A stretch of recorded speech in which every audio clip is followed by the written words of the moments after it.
හරි සියලුම දරුවන්ට ආයුබෝවන් කියලා කියනවා. මොකද අපි 11 වසර 4 වෙනි පාඩම කලින් සතිවල වීඩියෝ එකකින් ඉදිරිපත් කරා. අපි දන්නවා ආණ්ඩුක්‍රම ප්‍රතිසංස්කරණ කියන කොටස. අපි දන්නවා ආණ්ඩුක්‍රම ප්‍රතිසංස්කරණයේදී හයක් මම සාකච්ඡා කරා. පෝල් බ්‍රූක්, ඩ්‍රූ මැකලන්, මැනි ඩෙවන්ෂියාර්, ඩොනෝමෝන්, සෝල්බරි කියන ආණ්ඩුක්‍රම ටික අපි සාකච්ඡා කරා. මම හිතන්නේ මේ වීඩියෝ එක හැම දරුවෙක්ම බලන්න ඇති. ඒක තමයි අපේ 4 වෙනි පාඩම 11 වසර. ඊළඟට දෙවනි වාරයේ විභාගෙට අදාළව ඔයගලන්ට ඊළඟට තියෙන පාඩම තමයි 5 වෙනි පාඩම. ඒතකොට මේ 5 වෙනි පාඩම අපිට සාකච්ඡා කරන්න තියෙන සම්පූර්ණයෙන්ම මාතෘකාව ලියලා තියෙනවා බ්‍රිතාන්‍යයේ ශ්‍රී ලංකාවේ සමාජ පරිවර්තනය. බ්‍රිතාන්‍යයේ අපි මුලින් කතා කරා බ්‍රිතාන්‍යයේ 4 වෙනි පාඩමේ දේශපාලන වශයෙන් මොකද වුනේ? බ්‍රිතාන්‍යය ආවට පස්සේ බ්‍රිතාන්‍යයට මේ රට යටත් විජිතයක් වුණාට පස්සේ දේශපාලන වශයෙන් ඇතිවෙච්ච වෙනස්කම්. එතකොට දැන් අද දවසේ අපි සාකච්ඡා කරන්න යන්නේ දරුවනේ 11 වසර ඊළඟ පාඩම. ඒ කියන්නේ 5 වෙනි පාඩම. ඒ කියන්නේ බ්‍රිතාන්‍යයට මේ රට ඇත්තට ආර්ථික වශයෙන් සිදුවෙච්ච වෙනස හා සමාජ සංස්කෘතික වශයෙන් ඇතිවෙන වෙනස්කම්. එතකොට මේ පාඩම් දෙකම එකට එකක් සම්බන්ධයි. එකක් දේශපාලන වෙනස්කම් කතා කරා 4 වෙනි පාඩමේ, 5 වෙනි පාඩමේ කතා කරනවා සමාජ පරිවර්තනය. ඇත්තටම දරුවනේ මේක ඉතාම ලේසි පාඩමක්. මතක ඇති ඔයගොල්ලෝ 9 වසරේ ඉගෙන ගත්ත වතු වගාව.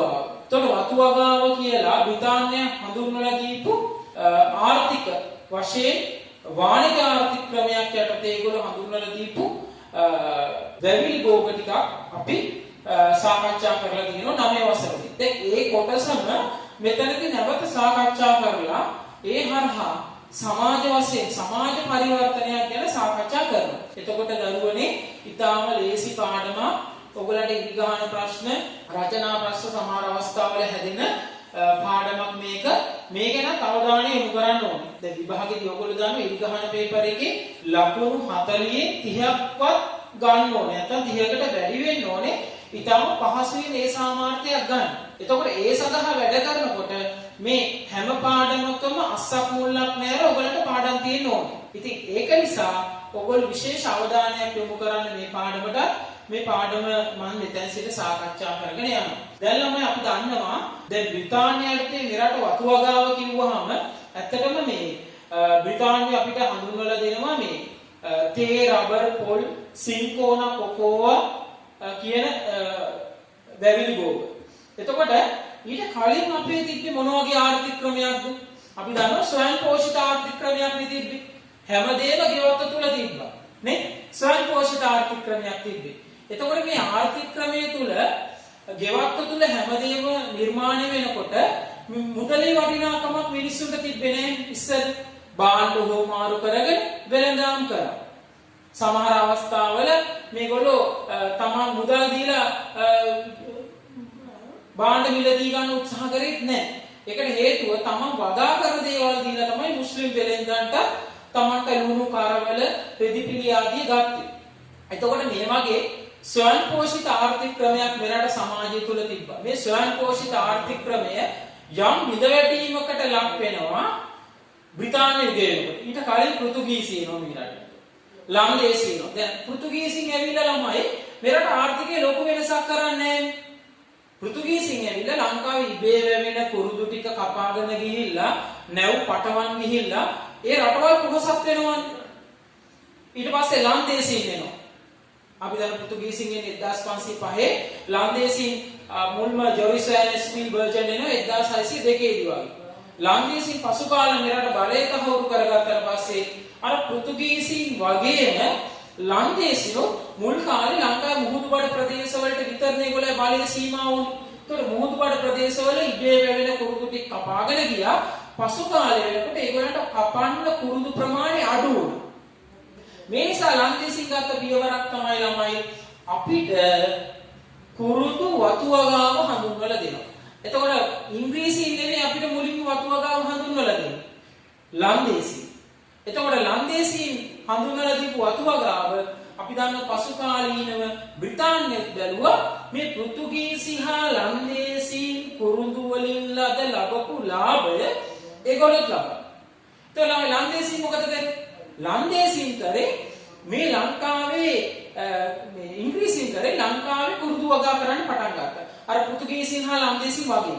ඉංග්‍රීසියෙන් කුරුදු වතු වගා කරන්න පටන් ගත්තට පස්සේ 1700 අපි දන්නවා 96 දී මුහුදුබඩ ප්‍රදේශ විතරනේ ඉංග්‍රීසියෙන් මුලින් අල්ලගන්නේ. අපි දන්නවා මුහුදුබඩ ප්‍රදේශවල මුලින් බලය තහවුරු කරගන්න. එතකොට ඒගොල්ලෝ කුරුදු වතු වගාව හඳුන්වලා දීලා විශාල කුරුදු වතු වගා කරන්න පටන් ගත්තා. හැබැයි පොඩි ගැටලුවක් ඉංග්‍රීසියට වුණා. ඒ පෘතුගීසි හා ලන්දේසි කුරුදු වලින් ලද ලාභය ඉංග්‍රීසියට ලබා ගන්න හැකියාව ලැබුණේ නැහැ. ඉංග්‍රීසින්ට මේ වෙනකොට ලන්ඩන් විලදපොලේ ලංකාවෙන් අපනයනය කරන කුරුදු ප්‍රමාණය ඉන්න වැඩි වුණත් ලෝකයේ අනෙකුත් රටවල් වලින් ඉතාම ලාභදායී ලෙස කුරුදු ලන්ඩන් වෙළඳපොළට එන්න පටන් ගත්තා. දකුණු චීනය, බටහිර ඉන්දිය දූපත්, බටහිර ඉන්දිය දූපත් වල වහල්ලු කුරුදු වතු වගා කරන්න පටන් ගත්තා. මෙන්න මේ නිසා ලංකාවේ කුරුදු වගාව විතරක්ම ඉංග්‍රීසියෙන් බලාපොරොත්තු වෙච්ච තරම් සාර්ථකුනේ නැහැ. ඒ වගේම කුරුදු වෙනුවට ගත හැකි කැසියා කියලා ද්‍රව්‍යයක්. මෙන්න මේක හඳුන්වනවා මේ කුරුදු වෙනුවට ආදේශකයක්. කැසියා කියලා. එතකොට මේ කැසියා වල මිල කුරුදු වල මිලට වඩා ළමයි අඩුයි. ඒ වගේම කුරුදු ලංකාවෙන් අපනයනය කරනකොට කුරුදු රාත්තලකට සිලින් ගාණක් අය කරන්න පටන් ගත්තා බදු වශයෙන්. මේක විශාල ලාංකිකයන් පාඩුවක් වුණා. බ්‍රිතාන්‍ය තීරණය කරා මේ නිසා කුරුදු වගාව යම් තරමක් අඩපණ වෙනකොට ආර්ථික වශයෙන් කුරුදු වගාවට තියෙන ඉල්ලුම අඩු වෙනකොට විකල්ප භෝග හඳුන්වලා දෙනවා. ඒ නිසා ඉංග්‍රීසි මුලින්ම හඳුන්වලා දීපු භෝගෙ මොකද්ද? කෝපි වගාව. දැන් ළමයි කෝපි වගාව හඳුන්වලා දුන්නා. දැන් කෝපි වගාව ඊළඟට හඳුන්වලා දෙනවා. දැන් ඊළඟ භෝගෙ තමයි ඉංග්‍රීසියෙන් හඳුන්වලා දෙන්නේ කෝපි. දැන් ළමයි කෝපි වගාව හඳුන්වලා දෙනවා මුල් කාලේ 1803 විතර වෙනකොට කෝපි වගාව හඳුන්වලා දෙනවා. නමුත් 1803 විතර වෙනකොට කෝපි වගාව ලංකාවට හඳුන්වලා දුන්නට ඒක සාර්ථක වෙන්නේ නැහැ. ඇයි ලංකාවේ මුහුදුබඩ ප්‍රදේශ විතරනේ 1803 වෙනකොට ඉංග්‍රීසියට අයිති. එතකොට මුහුදුබඩ ප්‍රදේශවල ලංකාවේ කෝපි වගා කරා නම්වලු. ඒ සාර්ථක වුණේ නැහැ. හැබැයි ඊට පස්සේ මේගොල්ලෝ තීරණය කරා අපි 1815 වෙනකොට මුළු ලංකාවම ඉංග්‍රීසියෙන් අල්ලගන්නවා. අපි දන්නේ 1815 දී මුළු ලංකාවම බ්‍රිතාන්‍යයට යටත් වෙනවනේ මාර්තු 2 වෙනිදා. කන්දුරට ගෙවසුනේ. ඊට පස්සේ ඉංග්‍රීසියට ලංකාවේ මේ රට ඇතුළත් අල්ලගන්න හැකියාව ලැබෙනවා. එතකොට කෝපි වගාව සඳහා සුදුසු පරිසරයක් ලංකාවේ උඩරට ප්‍රදේශවල තියෙනවා. මේ නිසා ළමයි කෝපි වගාවෙන් දියුණු වෙන්න පටන් ගත්තා. අපි දන්නවා මුල්ම කෝපි වත්ත ලංකාවේ ආරම්භ කරන ජෝර්ජ් බර්ඩ් කියලා කෙනෙක්. අපි දන්නවා ජෝර්ජ් බර්ඩ් 1822 දී. කවුද? George Bird. තොරි ජෝර්ජ් බර්ඩ් කෙනෙක් කියනවා. George Bird. මේ ජෝර්ජ් බර්ඩ් කෙනෙක් කෙනා අපි දන්නවා මුල්ම කෝපි වත්ත ලංකාවේ ආරම්භ කරා. මේ ජෝර්ජ් බර්ඩ් කෝපි වත්ත ආරම්භ කිරීමත් එක්ක ලංකාවේ කෝපි වලට තිබ්බ ඉල්ලුම එන්න මොකද උනේ? වැඩි වෙන්න පටන් ගත්තා. ඒත් එක්කම ආණ්ඩුකාරවරු රාජ්‍ය අනුග්‍රහය ලබා දුන්නා. ඒ අතර එක් ආණ්ඩුකාරවරයෙක් තමයි 1824 දී අපි දන්න එඩ්වර්ඩ් බාන්ස්. කවුද ආණ්ඩුකාරවරයා? එඩ්වර්ඩ් බාන්ස්. එතකොට එඩ්වර්ඩ් බාන්ස් ආණ්ඩුකාරවරයා එඩ්වර්ඩ් බාන්ස්. මෙයා තමයි කොළඹ මහනුවර මහා මාර්ගය හදන්නේ. එඩ්වර්ඩ් බාන්ස්. එඩ්වර්ඩ් බාන්ස් ආණ්ඩුකාරවරයා අපි දන්න 1824 දී ගන්නෝරුව ප්‍රදේශයේ කොහෙද ළමයි? ගන්නෝරුව ප්‍රදේශයේ කෝපි වත්තක් ආරම්භ කරා. මෙන්න කෝපි වගාව එන්න දිනු වෙන පටන් ගන්නකොට ළමයි අපි දන්නවා ලංකාවේ කෝපි සඳහා විශාල ඉල්ලුමක් ලැබුණ ලන්ඩන් වෙළඳපොලේ. මේ නිසා වැඩියෙන් කෝපි වගා කරන්න පටන් ගත්තා. කෝපි වගාව දිනු වීම ප්‍රතිඵලයක් හැටියට රජයේ විසින් රාජ්‍ය අනුග්‍රහය ලබා දුන්නා. කෝපි වගාවේ නියුක්ත වෙලා ඉන්න අය අනිවාර්ය සේවා රාජකාරී ක්‍රමයට එන්න ඕනේ නැහැ. රජයට නොමිලේ ඇවිල්ලා වැඩ කරන්න ඕනේ නැහැ. ඉතින් බලන්න ඉතාම වාසිදායකයි. අපි දන්න 1840 විතර වෙනකොට කෝපි අපනයනය කිරීමේදී අය කරපු තීරු බව සම්පූර්ණයෙන්ම අඩු කරන්න පටන් ගත්තා. ඒ වගේම කෝපි වගාව සඳහා මේ මුඩුබිම් පනත තරහා ඉඩම් ලබා ගත්තා. මුඩුබිම් පනත කියන්නේ අපි දන්නවා රජයේ නියම කරා මුඩුබිම් පනත කියලා එකක් ඉංග්‍රීසි. අපි කලින් පාඩවල මේක හම්බෙලා තියෙනවා. මුඩුබිම් පනත කියන්නේ ඉංග්‍රීසි නීතියක් ගෙනාවා වගා නොකළ ඔප්පු නොමැති සියලුම ඉඩම් රජයට පවර ගන්න. රජයට පවරගෙන මොකද කරේ? වතු ව්‍යාපාරිකයන්ට මේ ඉඩම් වික්කා කෝපි වගා කරනවා. හැබැයි ළමයි මේ වගේ කෝපි වගාව දිනුන උනත් අවසානයේ කෝපි වගාව එන්න පරිහානිය දක්වා ගමන් කරන්න පටන් ගත්තා. ඒකට හේතු නිර්මාණය වෙන්නේ 1848 ඉඳලා 1848 වෙනකොට ලෝකෙම ආර්ථිකය කඩා වැටෙනවා. ලෝක ආර්ථික අවපාතයක් ඇති වෙනවා. මේ නිසා ලංකාවෙන් ලන්ඩන් වෙළඳපොළට යන කෝපි ප්‍රමාණය එන්න අඩු වුණා. කෝපි එන්න පරිහානිය දක්වා ගමන් කරා. මේ පරිහානිය උච්චතම අවස්ථාව තමයි ළමයි අපි දන්නවා කෝපි වලට හැදෙනවා කෝපි කොළ රෝගය. හෙමීලියා වෙස්ට්‍රාටික්ස් කියන දිලීර රෝගය හැදෙනවානේ. 1867 දී කෝපි වලට හැදෙනවා දිලීර රෝගය. මේකට කියනවා හෙමීලියා වෙස්ට්‍රාටික්ස්. හෙමීලියා වෙස්ට්‍රාටික්ස්. හෙමීලියා වෙස්ට්‍රාටික්ස් කියන දිලීර රෝගය හැදෙනවා. මේ හෙමීලියා වෙස්ට්‍රාටික්ස් කියන දිලීර රෝගය හැදුනාම මේ කෝපි වගාව සහ මුලින් ලංකාවේ විනාශ වෙනවා. කෝපි වගාව සහ මුලින් විනාශ වෙනවා. එතකොට ළමයි විකල්පයක් ලෙස ඉංග්‍රීසියෙන් මොකද කරන්නේ? වෙනත් පැවිලි භෝග හඳුන්වලා දෙනවා. ඒ අතර සින්කෝනා සහ කොකෝවා ඇදලා තියෙනවා. සින්කෝනා සහ කොකෝවා මොනවද ළමයි? සින්කෝනා කොකෝවා. සින්කෝනා සහ කොකෝවා. තව මේ සින්කෝනා සහ කොකෝවා හඳුන්වලා දුන්නට මේක විශාල ලෙස ලංකාව පුරා ව්‍යාප්ත වෙන්නේ හේතු කිහිපයක් නිසා. සින්කෝනා කියන එක ඔයගොල්ලෝ දන්නවා. 9 වසර අච්චුපොතේ තිබ්බා. 11 වසර පොතේ නෑ. 9 අච්චුපොතේ තිබ්බ සින්කෝනා පැලයක්. සින්කෝනා කියන්නේ ළමයි බෙහෙත් ද්‍රව්‍යයක්. මේක මැලේරියා රෝගීන් සඳහා කුයිනික් කියන ඖෂධය හදන්න තමයි මේ සින්කෝනා ඇත්තටම ගත්තේ. සින්කෝනා කතාවක් සින්කෝනා ගැන කියද්දි පොඩි කතාවක් තියෙනවා. පේරු රාජ්‍යයේ ළමයි සින්කෝනා කියලා පේරු රාජ්‍ය රජුගේ විසව තමයි සින්කෝනා. මේ පේරු රාජ්‍ය විසවට හැදෙන ලෙඩක්. මේ ලෙඩේට බෙහෙත් ගන්නවා ශාකයක පොතු.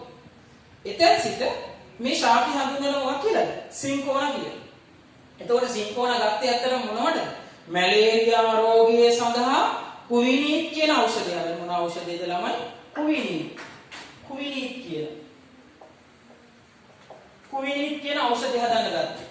එතකොට මේ කුයිනික් කියන ඖෂධය හදන්න ගත්තට පස්සේ මේ කුයිනික් කියන ಔಷධය හදන්න මේක වගා කරන්න උනා. මේ ඖෂධය හදන්න මේ ශාකය නිර්මාණය කරද්දී වගා කරද්දී අඩි 1400ට වඩා උස් බිම් වල විතරයි වගා කරන්න පුළුවන්.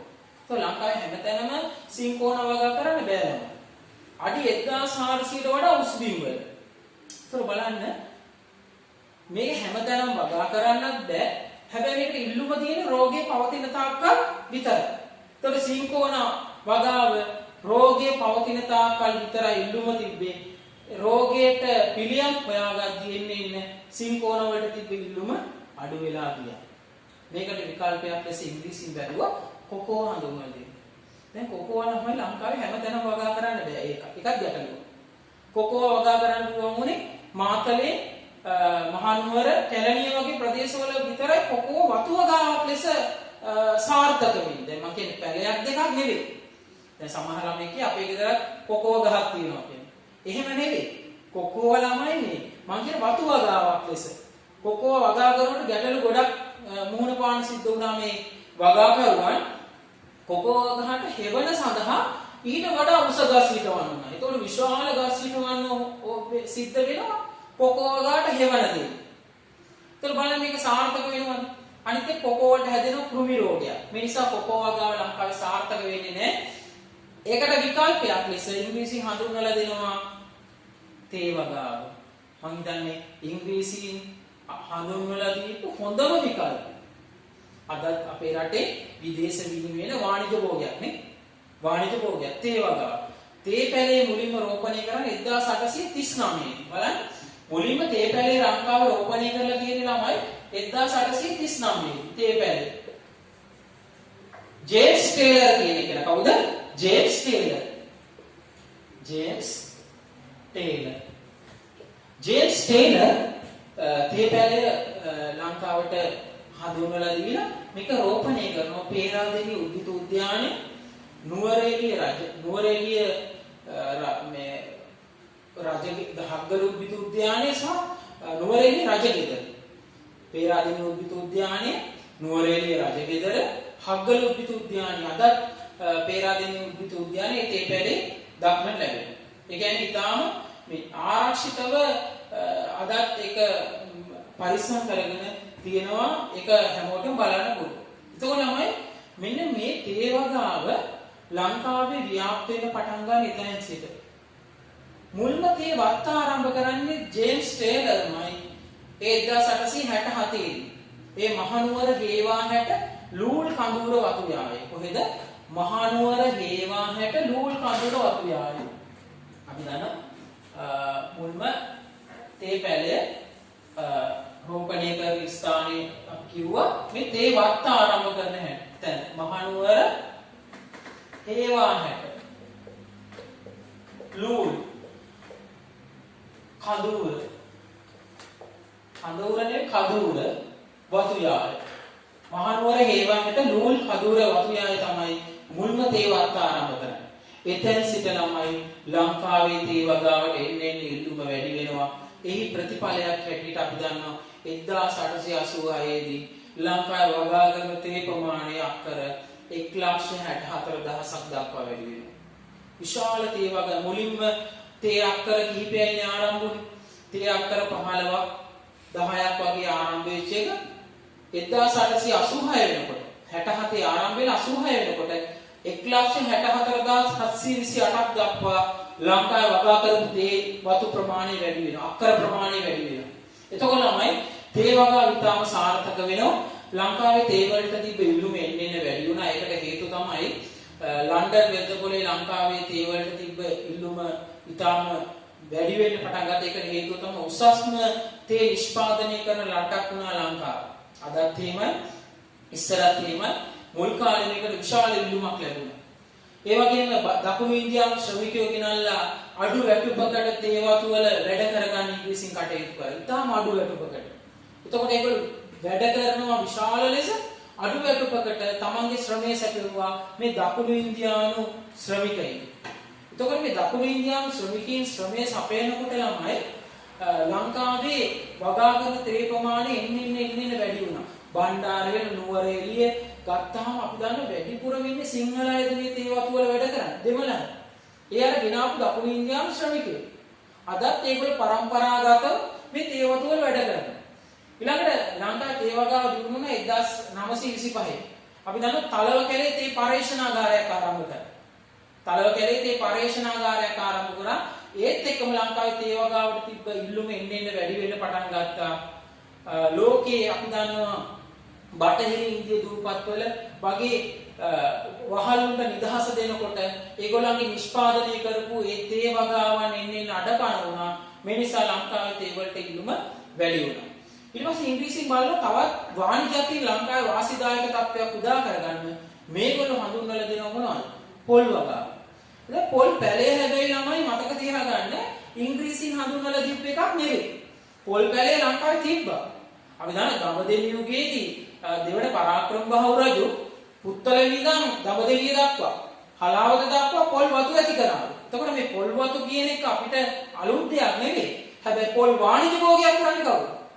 ඉංග්‍රීසි. පොල් වාණිජ්‍ය භෝගයක් කරන්නම ඉංග්‍රීසි. එතකොට මේ අපිට හොඳටම පැහැදිලි මේ පොල් වගාව එන්න දියුණු වෙන්න පටන් ගත්තා 1910 වෙනකොට ලංකාවේ කපන ලද පොල් සඳහා විශාල ඉල්ලුමක් ලැබුණා. ලංකාවේ විදේශ විනිමය 27% මුල් කාලේ 1910 වෙනකොට පොල් නිෂ්පාදන සඳහා. ඒ කියන්නේ කොප්පරා ඊළඟට පුන්නක්කු ඊළඟ පොල් තෙල් හිඳිලා පිටරට යවලා විශාල ඉල්ලුමක් ලැබුණා පොල් නිෂ්පාදන වලට. අපි දන්න 1920 වෙනකොට අපි දන්න පොඩි ගැටලුවක් වෙනවා. පිලිපීනියත් ලෝක පොල් වෙළඳාමට එකතු වෙනවා. මේ නිසා ලංකාවේ පොල් වලට ඉල්ලුම තවත් අඩු වෙලා ගියා. ඒකට විකල්පයක් ලෙස ඉංග්‍රීසියෙන් හඳුන්වලා දෙනවා මොනවද? රබර් වගාව. අපි දන්නවා රබර් වගාව ගත්තාම ලංකාවේ හඳුන්වලා දීපු ඉංග්‍රීසියෙන් තවත් වැදගත්ම වාණිජ භෝගයක් තමයි රබර්. ලංකාවේ රබර් පැලේ මුලින්ම රෝපණය කරේ අපි දන්නවා මේ හෙනරත්ගොඩ උද්භිත උද්‍යානය. හෙනරත්ගොඩ උද්භිත උද්‍යානයේ රබර් වගාව අපි දැන් රබර් ගැන ගත්තාම මේ අපි දන්න කසුන්ස රබර් ගැන පර්යේෂණයකුත් කරා. කසුන්සගෙන් අහන්නේ එයා තමයි රබර් ගැන හොඳටම දන්නේ මේ පන්තියේ. පොඩි පර්යේෂණයක් කරලා එයා වෙනම සොයා ගැනීමක් කරා. සර්ගෙන් ඔයගොල්ලෝ දැනගන්න පුළුවන් මම හිතන්නේ සර්ගේ උපාධියට ඒක නිබන්ධනයක් වශයෙන් සර් ඉදිරිපත් කරා. මේ රබර් වගාව ගත්තාම තමයි රබර් ලංකාවට විශාල වාණිජ භෝගයක්. අපි දැන් රබර් වලට ලංකාවේ ඉල්ලුම වැඩි වෙන හේතුව තමයි කාර්මික විප්ලවයත් එක්ක ලෝකේ මෝටර රථ කර්මාන්තය දියුණු වුණානේ. එතකොට ඇමරිකාව, එංගලන්තය වගේ රටවල් ලංකාවේ විශාල ලෙස රබර් මිලදී ගත්තා. ඒ වගේම ජපානය වගේ විසිතුරු භාණ්ඩ නිර්මාණය කිරීමේදී රබර් විශාල ලෙස අවශ්‍ය වුණා. මේ නිසා රබර් මිලදී ගත්තා. හරි? ඒ වගේම වෛද්‍ය උපකරණ නිෂ්පාදනය කිරීමේදී රබර් ලංකාව විශාල ලෙස මිලදී ගත්තා. ලෝකේ පිරිසිදුම රබර් නිෂ්පාදනය කරන රටක් තමයි ලංකාව. අදත් ඒකින්ද රබර් වලට විශාල ඉල්ලුමක් තියෙනවා. රබර් කෘත්‍රිම රබර් දැන් ලෝකේ නිෂ්පාදනය කරන්න පටන් ගන්න තියෙනවා. යම් තරමකට පසුබෑමක් තිබ්බත් ළමයි රබර් වලට තියෙන ඉල්ලුම අදත් එහෙමම තියෙනවා. දැන් රබර් පරීක්ෂණාගාරය කොහෙද තියෙන්නේ? ඔයගොල්ලෝ දන්නවා. කළුතර ප්‍රදේශයේ තියෙන රබර් පරීක්ෂණාගාරය කොහෙද? අගලවත්ත. අගලවත්ත තමයි රබර් පරීක්ෂණාගාරය තියෙන්නේ. එතකොට රබර් පරීක්ෂණාගාරයේ තියෙන ඔයගලට විභාගෙ තියෙන ලකුණු 3ක් දෙන ප්‍රශ්නයකට මේ තේ රබර් පොල් පරීක්ෂණාගාර තියෙන තැන. දැන් අපි කිව්වා තේ තියෙන තලව කැලේ. රබර් තියෙන ළමයි අගල වත්ත. මේක විභාගෙට ලකුණු කරන්නත් තියෙනවා. මම සිතියන් වෙනම ඔයගලන්ට ඔන්ලයින් වැඩසටහනක් කරනවා සිතියන්. එතකොට මේ සිතියන් එකේදී ඔයගලන්ට මේ පිළිබඳ හොඳ අවබෝධයක් තියෙනවා. ඊළඟට ලුණුවිල තියෙනවා. අපි දන්න පොල් පරීක්ෂණාගාරය ලුණුවිල. එතකොට තේ පරීක්ෂණාගාරය තලව කැලේ. දැන් කිව්වේ තලව කැලේ. බලන්න රබර් පරීක්ෂණාගාරය අගලවත්ත, පොල් පරීක්ෂණාගාරය හලාවතාසනේ ලුණුවිල, නුවරඑළිය දිස්ත්‍රික්කයට අයිති තලව කැලේ තේ පරීක්ෂණාගාරය පිහිටලා තියෙනවා. එතකොට ළමයි මෙතනින් මේ පාඩමේ එක කොටසක් ඉවරයි. තේ, රබර්, පොල්, සින්කෝන, කොකෝවා කියන වතු වගාව එක කොටසක්. දැන් මේ හරහා ඇතිවෙච්ච සමාජ තත්ත්වය අපේ සමාජයට මොකද වුනේ? දැන් තේ, රබර්, පොල්, සින්කෝන හඳුන්වලා දීලා වතු වගාව දිනුනා විතරද? මෙරට සමාජයේ නගරවල නාගරික කම්කරුවෝ බිහි වුනේ නැද්ද? වතුවල වතුකම්කරුවෝ බිහි වුනේ නැද්ද? එතකොට නගරවල වැඩ කරපු මිනිස්සු නාගරිකකම්කරු වුණා ඉංග්‍රීසියෙන් යටතේ. වතුවල වැඩ කරන මිනිස්සු වතුකම්කරු වුණා. කම්කරු සමාජයක් බිහි වුණා ළමයි. මෙන්න සමාජයේ වෙනස. මේ අතර උගත් පිරිස දුප්පත් වුණා. යම් තරමකට ඉගෙනගෙන ඉහළට ආපු පිරිස මධ්‍යම පාන්තිකයෝ වුණා. ඒතර කර්මාන්ත හිමියා ධනපතියා වුණා. කර්මාන්තවල වැඩ කරන මිනිස්සු නිර්ධන පන්තිය වුණා. නිර්ධන පන්තිය හැම වෙලාවෙම ධනපතියාගේ සූරා කෑමට ලක් වෙනවා. හැම වෙලාවෙම ධනපතියා මේ නිර්ධන පන්තියේ ශ්‍රමයේ සූරා කන්න පටන් ගත්තා. දිනපතා මේ වතුවල වැඩ කරනවා. ඒ වුණත් ශ්‍රමයට සරලන වැටුපක් ගෙවුවේ නැහැ. මේ නිසා ළමයි ලංකාවේ කම්කරු අරගල ආරම්භ වුණා. මේ කම්කරු අරගල ආරම්භ කිරීමේදී අපිට කම්කරු ව්‍යාපාරයේදී කෙනෙක් අමතක කරන්න බෑ. මෙයාව අමතක කරලා ලංකාවේ කම්කරු ව්‍යාපාරයක් ගැන කතා කරන්න බෑ. කවුද? ඒ.යි. ගුණසිංහ මහතා. මෙයා ළමයි කම්කරු පක්ෂය ආරම්භ කරා, කම්කරු සම්මේලනය ආරම්භ කරා. ලංකාවේ මුල්ම වැඩ වර්ජනයේ මෙයාට දියත් වෙනවා 1893 දී. අපි දන්නවා ඒක තමයි කොළඹ මුද්‍රණකරුවන්ගේ වැඩ වර්ජනය. ඊළඟට දිගින් දිගට මේ කම්කරුවෝ තමන්ට ශ්‍රමයට සරලන වැටුපක් ලබා ගන්න, වැඩ කරන කාලය තුල යම් විවේකයක් ගන්න සටන් කරන්න පටන් ගත්තා. මේකට නායකත්වය දුන්නේ උගත් මධ්‍යම පාන්තිකේ අපි කිව්වා කම්කරු ව්‍යාපාරේ නායකයා කවුද? ඒ.යි. ගුණසිංහ මහතා. ඒ.යි. ගුණසිංහ. කවුද ළමයි? ඒ.යි. ගුණසිංහ මහතා. දැන් ළමයි ලංකාවේ කම්කරු වැඩ පළවෙනි වැඩ වර්ජනය මොකද්ද මම කිව්වේ? කොළඹ මුද්‍රණකරුවන්ගේ වැඩ වර්ජනය. ඊළඟට වැල්ලවත්තේ රෙදි මෝලේ වැඩ වර්ජනය, රෙදි සෝදාන්නන්ගේ වැඩ වර්ජනය. මේ සියලු වැඩ වර්ජන ක්‍රියාත්මක වෙලා කම්කරුවන්ට හැකි වෙනවා නාගරික කම්කරුවන්ට විශේෂයෙන් නගරවල වැඩ කරපු අයට හැකි වෙනවා මොනව කරන්නද? Tamanගේ වැඩ කරන කාලය තුල පැය 8කට සීමා කරගන්න. ඒ වගේම Taman වැඩ කරන කාලය තුල විවේකයක් ගන්න. කම්කරු අයිතිවාසිකම් දිනා ගැනීමේ කම්කරු ආඥා 50ක් නිර්මාණය වුණා. ඒ හරහා දැන් නාගරික කම්කරුවෝ මෙහිම අයිතිවාසිකම් දිනා ගන්නකොට වතු කම්කරු තේ රබර් වල වගා කර වතු කම්කරු නිකන් හිටියද? මේගොල්ලෝ දරුවා තමනුත් අයිතිවාසිකම් දිනා ගන්නවා. ඒ නාගරික කම්කරුවෝ නියෝජනය කරමින් ඒගොල්ලෝ සිංහ හිටියා වගේම වතු කම්කරුවෝ නියෝජනය කරමින් ඉන්නව කවුද තමයි? නඩේෂන් අයියර්. කවුද? මේක නටේෂන් අයියර් කියලා පොත්වල තියෙනවා. නටේෂන් අයියර්. එයා නම මොකද? නටේෂන් අයියර්. මේ නම මොකද? නටේෂන් අයියර්. දැන් නටේෂන් අයියර් කියන එක වැදගත්. તો නටේෂන් අයියර් කියන එක නා වතුකම්කරුවන්ට අයිතිවාසිකම් ලබා දෙන්න කටයුතු කරා. එතනින් පස්සේ ළමයි ලංකාවේ උගත් මධ්‍යම පාන්තිකය විතරක් නෙවෙයි පහළ මට්ටමේ නිර්ධන පන්ති සමාජ කම්කරුවත් යම් කිසි සමාජයේ වැදගත් පුද්ගලයෙක් බවට පත් වෙනවා. එතනින් පස්සේ මේ පාඩමේ අන්තිම මාතෘකාව දරුවනේ දැන් අපිට කතා කරන්න තියෙන්නේ බ්‍රිතාන්‍ය පාලනයේ යහපත් සහ අයහපත් ප්‍රතිඵල. දැන් බ්‍රිතාන්‍යයේ පැමිණීම හොඳද නරකද? දැන් ඔයගලන්ට අච්චුපතේ දීලා තියෙන මේ ප්‍රයෝජනවත් අංග සහ අයහපත් ප්‍රතිඵල, අහිතකර ප්‍රතිඵල. දැන් බ්‍රිතාන්‍යය ආපේක හොඳයිද නරකයිද? එතකොට දැන් විභාගයට මේක අනිවාර්ය ප්‍රශ්නකට ඇවිල්ලා තියෙන ගොඩක් වෙලාවට ලකුණු 6ක් දෙන කොටසට. බ්‍රිතාන්‍ය පරිපාලනයේ යහපත් සහ අයහපත් ප්‍රතිඵල කරු දෙක බැගින් පැහැදිලි කරන්න. දැන් මේ වගේ ප්‍රශ්නයකට කොහොමද උත්තරයක් දෙන්නේ? දැන් බ්‍රිතාන්‍ය පැමිණීම ළමයි ගොඩක් වෙලාවට යහපත් වෙන්නේ බ්‍රිතාන්‍ය පරිපාලනයත් එක්ක අපිට ලැබෙන ඉංග්‍රීසි භාෂාව. දැන් ඉංග්‍රීසි භාෂාව ලැබීම හොඳයි. යහපත් ප්‍රතිඵලයක්. ඒ වගේම කතෝලික ධර්ම ලැබීම හොඳයි. යහපත් ප්‍රතිඵලයක්. ඒ කියන්නේ බ්‍රිතාන්‍ය පාලනය තුල ලංකාවේ ක්‍රියාත්මක වෙච්ච හොඳ ප්‍රතිඵල තියෙනවා. ඉංග්‍රීසි භාෂාව ලැබීම හරහා අපි ජාත්‍යන්තර භාෂාවක් පිළිබඳ අවබෝධය ලැබුණා. අපි අද ජාත්‍යන්තරයත් එක්ක සම්බන්ධ වෙන්නේ මේ නිසා. ඒතකොට ඉංග්‍රීසි භාෂාව ලැබීම යහපත් ප්‍රතිඵලයක්. අනිත් එක තමයි ළමයි බ්‍රිතාන්‍ය පරිපාලනය තුල අපිට සිදුවෙච්ච වැදගත්ම දෙයක් තමයි ගමනාගමන පද්ධතිය, සංනිවේදනය දියුණු වුණා. අපේ මීට කලින් තිබ්බ දුර්වල ගමනාගමන පද්ධතිය.